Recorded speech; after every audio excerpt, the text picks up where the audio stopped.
Oke, selamat pagi, selamat siang, selamat malam. Kali ini kita akan bahas materi masa praaksara. Subjudulnya Aspek Geografis Asal-usul dan Jenis Manusia Purba di Nusantara. Materi ini bisa digunakan untuk kelas 7 SMP, 10 SMA, dan 12 SMA. Mulai dari pengertian. Zaman praaksara atau sering disebut zaman Nirleka dalam bahasa Latin bisa diartikan per kata. Pra itu artinya sebelum, aksara itu artinya tulisan.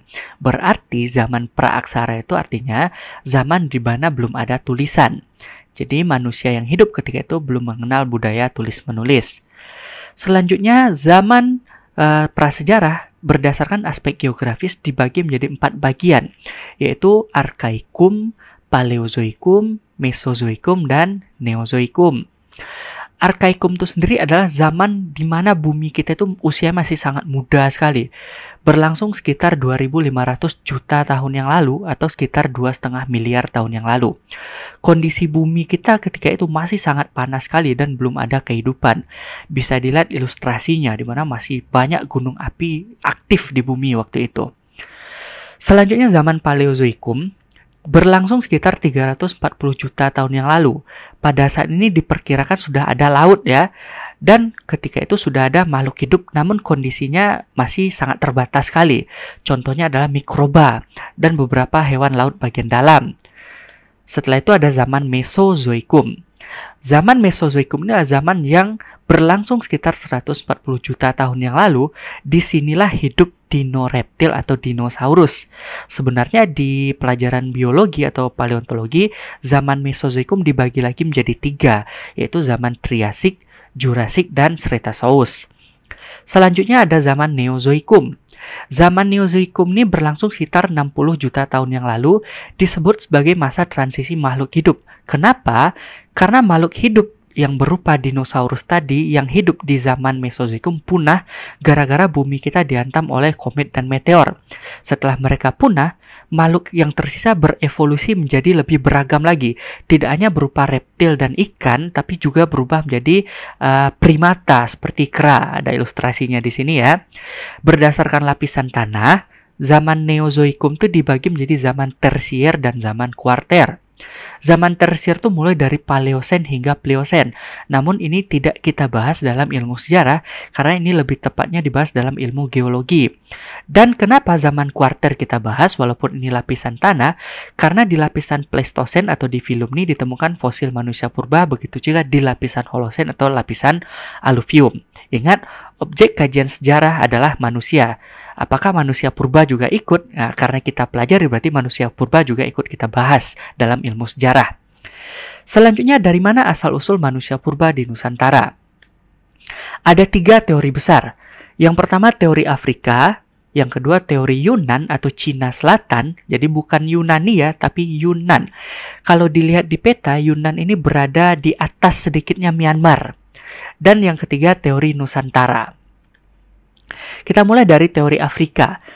Teori ini dikemukakan oleh James Watson. Dia menyebutkan bahwa Homo sapiens yang berasal dari benua Afrika bermigrasi ke seluruh penjuru dunia berdasarkan peta ilustrasi sebelumnya.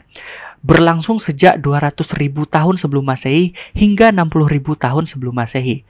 Namun di Nusantara tidak semua orang mempercayai teori ini. Kenapa? Karena orang Nusantara bagian barat secara fisik berbeda dengan orang Afrika. Namun orang Nusantara bagian timur memiliki kesamaan ciri-ciri fisik dengan orang Afrika. Jadi teori Afrika ini ada yang percaya, ada yang tidak. Kalau di Nusantara mereka tergolong ke dalam ras Melanesia, Austronesia ya. Sementara yang di bagian barat itu nanti ras Melayu kebanyakan.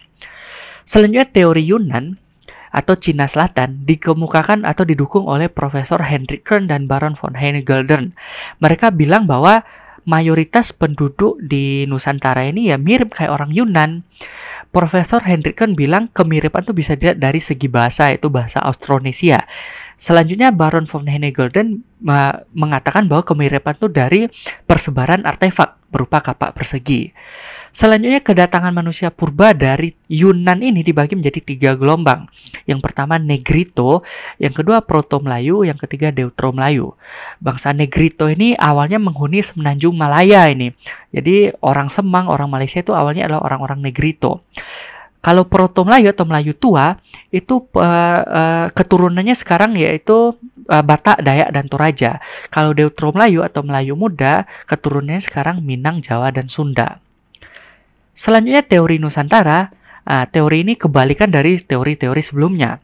Didukung oleh Muhammad Yamin, Crawford, Himli, dan Sultan Takdir Ali Syahbana. Mereka mengatakan bahwa nenek moyang Nusantara itu ya berasal dari Nusantara sendiri. Kenapa mereka bilang seperti itu? Karena memang mayoritas penemuan fosil manusia purba itu berasal dari Nusantara, terutama di Pulau Jawa. Oleh karena itu mereka bilang manusia purba yang ada di bumi itu berasal dari Nusantara, bukan orang Nusantara yang berasal dari daerah lain. Jadi ini membalikkan teori-teori sebelumnya. Selanjutnya jenis-jenis manusia purba di Nusantara. Yang pertama ada Pithecanthropus erectus. Hidup sekitar 1,5 juta tahun yang lalu, fosilnya ditemukan pada tahun 1890 oleh Eugene Dubois di lapisan Pleistosen Tengah di daerah Trinil, Jawa Timur. Fosil yang ditemukan itu berupa geraham dan tulang paha. Jadi bisa kita lihat inilah dia si Eugene Dubois ini. Kayak kalau ini ilustrasi manusia purbanya ya. Lapisan Pleistosen Tengah itu adalah lapisan di mana tempat fosil-fosil sisa-sisa si Pithecanthropus erectus ini ditemukan. Pithecanthropus erectus ini sendiri pengertiannya adalah manusia kera yang berjalan tegak. Jadi erectus itu tegak ya, Pithecanthropus itu manusia kera. Selanjutnya, ciri-ciri dari Pithecanthropus erectus itu mampu berdiri tegak seperti manusia, namun secara fisik bisa diperkirakan wajahnya masih mirip seperti kera. Setelah itu ada Pithecanthropus robustus. Fosilnya ditemukan pada tahun 1939 oleh von Koningswald di lapisan Pleistosen bawah di daerah Trinil, Jawa Timur. Fosil yang ditemukan itu berupa tengkorak. Jadi bisa dilihat yang berwarna hijau, lapisan penemuan itu ada di Pleistosen bawah. Berarti lebih tua daripada si Pithecanthropus erectus. Kenapa? Karena teorinya semakin ke dalam tanahnya maka semakin tua usianya. Setelah itu Pithecanthropus mojokertensis. Berdasarkan namanya saja berarti bisa disebutkan ditemukan di daerah Mojokerto. Ditemukan pada tahun 1939 oleh von Koningswald di lapisan Pleistosen bawah dan masih lebih tua daripada si Pithecanthropus erectus tadi. Fosil yang ditemukan tuh berupa tengkorak yang berukuran kecil. Jadi diperkirakan anak-anak ya. Setelah itu Meganthropus paleojavanicus. Meganthropus, mega itu besar ya, Paleojavanicus, paleo itu tua, Javanicus di Jawa. Berarti manusia tua yang berukuran besar ditemukan di Jawa. Ditemukan pada tahun 1941 oleh von Koningswald di lapisan Pleistosen bawah di daerah Sangiran. Fosil yang ditemukan itu berupa rahang yang ukurannya sangat besar. Jadi ilustrasinya seperti ini ya. Kalau rahang ini direkonstruksi bisa jadi bentuk mukanya itu seperti ini. Jadi masih mirip seperti kera sebenarnya. Setelah itu, Homo soloensis. Fosilnya ditemukan pada tahun 1931 sampai 1934 oleh von Koningswald dan F. Wiedenreich di lapisan Pleistosen atas di daerah Ngandong. Fosil yang ditemukan itu berupa tulang belulang yang sudah tidak utuh lagi ya. Jadi dari lapisan penemuannya berarti Homo soloensis ini jauh lebih muda dari manusia purba sebelumnya. Setelah itu ada Homo floresiensis. Fosilnya ditemukan pada tahun 2003 oleh gabungan peneliti Indonesia dan Australia di Liang Bua Flores. Liang tuh pintu ya, kalau nggak salah Bua tuh gua, berarti pintu gua di daerah Flores. Dan fosil yang ditemukan tuh berupa tulang belulang yang ukurannya kecil dan berjenis kelamin wanita. Selanjutnya ada Homo wajakensis. Dari namanya saja bisa diperkirakan ya, atau bisa dipastikan ditemukan di daerah Wajak.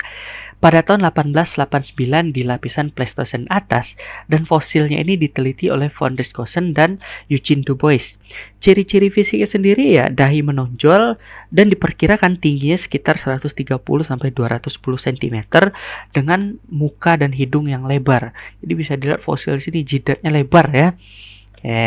Dan yang terakhir ada ilustrasi bagaimana lapisan tanah dan tempat penemuan fosil tadi. Di sini ada rumah, di sini ada orang gitu ya. Dan Holosen adalah lapisan pertama atau lapisan terluar dari bumi. Di mana di lapisan Holosen ini ditemukan fosil Homo-homoan tadi.